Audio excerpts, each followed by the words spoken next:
So Brahmacharya is that state of mind. And when such a thing is going on, so he will not be interested very much in the physical pleasures, the sensual pleasures of life, because he is always thinking of the expanding thing, expanded universe, etc., or the source of the universe. So, normally the word Brahmacharya is translated as celibacy, no? Celibacy, which means Like totally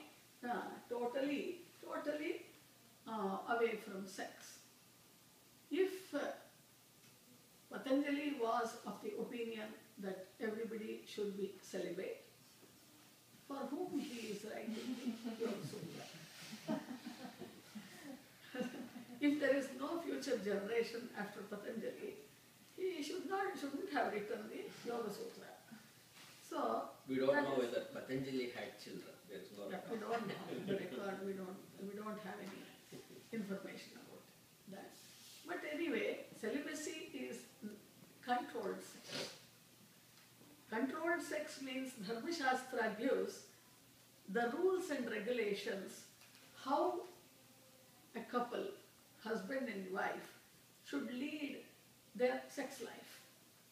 So these are the days that they can be together. These are the days they should not be together.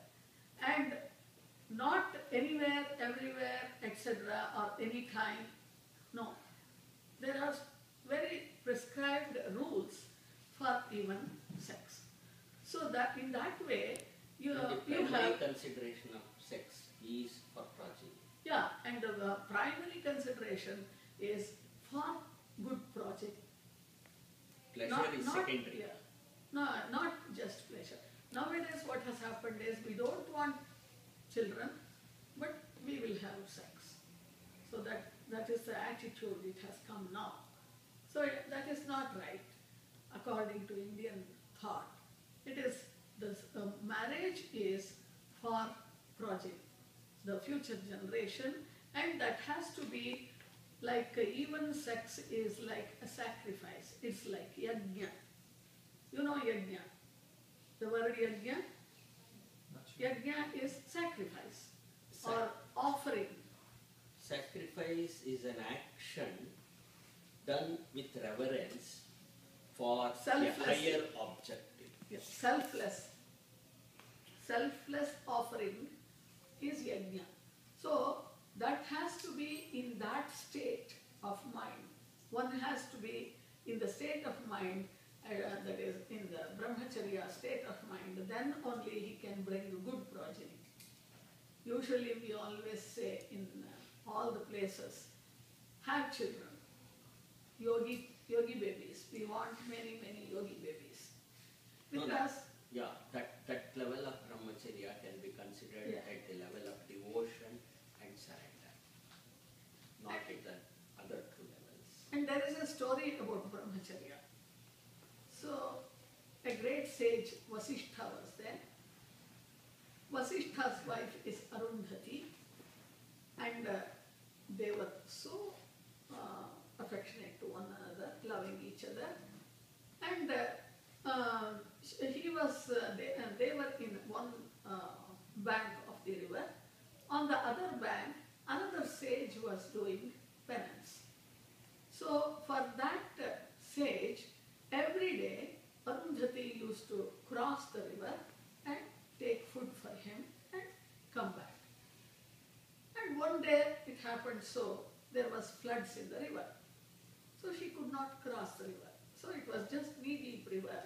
She could cross and come back every day, but one day it has lot of water, floods. So what she asked Vasishtha, her husband, what shall I do? Because if I don't go now and offer him food, it is he cannot live, or he will be fasting. Which because brings sin to me. Yogis and others are supposed to take food, or rishis are supposed to take food in the morning only once a day.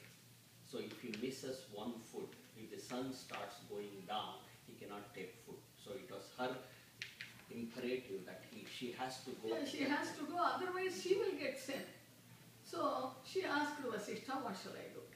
Vasishtha said, the greatest Brahmachari is telling, so give way. Tell the river like this.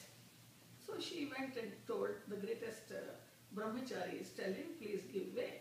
And the river gave way. The floods came down and she went to the other side.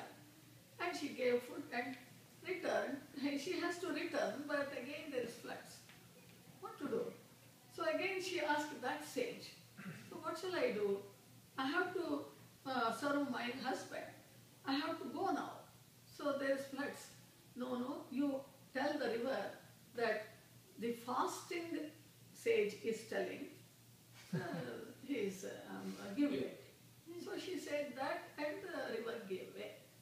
And she came back and she was puzzled. What is this? The person who said that he is a brahmachari, he is my own husband. I know him better than all others, no? Whether he is a brahmachari or not. Vasishtha had 100 children. Okay? So brahmachari, and every day I am going and feeding the other sage, and he is telling that I am fasting. So who is lying or who is a fool? And the river gave way. So it should be true. So it should be true. So what's happening? So she asked her husband. He said, see, if a person lives or follows the Dharma Shastra rules, so even though they are husband and wife, they have sex only on certain days,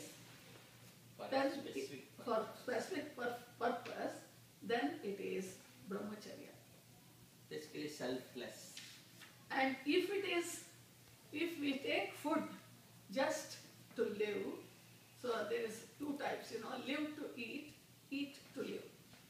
So if one eats only to live, so to do his tapas, then it is fasting. So either fasting or brahmacharya is just, we have to have an It is approach. basically a state of mind and the purpose for which it is being done. If it is an elevating purpose, it is not sin. If it is for selfishness or a debilitating purpose, then it becomes a sin. So in that way, brahmacharya has to be defined. It has no ironclad definition. Then